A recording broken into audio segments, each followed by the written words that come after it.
first of all, I don't have any nightmares. I sleep very well. I try and do a morning exercise. I get inspired from Chandra still doing marathon runs. So that's an inspiration for many of us. So I spend about 1 hour and a half on my exercise, and no nightmares at all.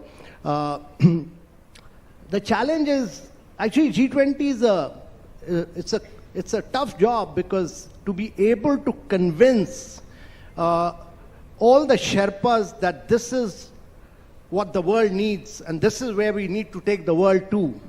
And every single country has its own national perspective. You have to align them to a global perspective and take them to say that this is required not for your country but for the world, for every single citizen of the world. And that's important. And that's a huge job, very tough, challenging job. On the issue of what the lady from there asked about, let me say that India's presidency is one of its high features. Very high features will be that it's really emerged as the voice of the global south.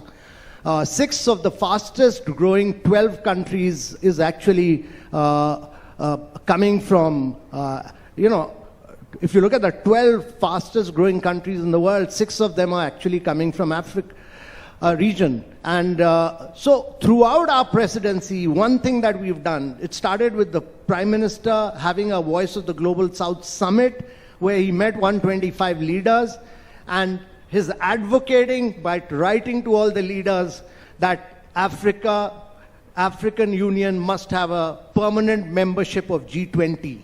And this is the first time after decades that Africa, we are spearheading a movement to get African Union a permanent membership of G20. And that would make G20 a very, very inclusive body, because that will give membership virtually to 55 countries of African Union. So it's a remarkable, and this move of the Prime Minister has received overwhelming support from all the leaders of the world. So we are very hopeful that this would really be a really remarkable feature of India's presidency to our mind. And the third question that was asked about $5 trillion being the need and $150 trillion being available. I think the key to that is that multilateral development banks, they do a lot of direct funding based on their balance sheet. They need to go beyond their balance sheet and look at global balance sheets and actually move to indirect lending, so that they are able to utilize the instruments of MEGA, first loss guarantees, credit enhancement to enable 15 times more resources to flow in, to flow into global south.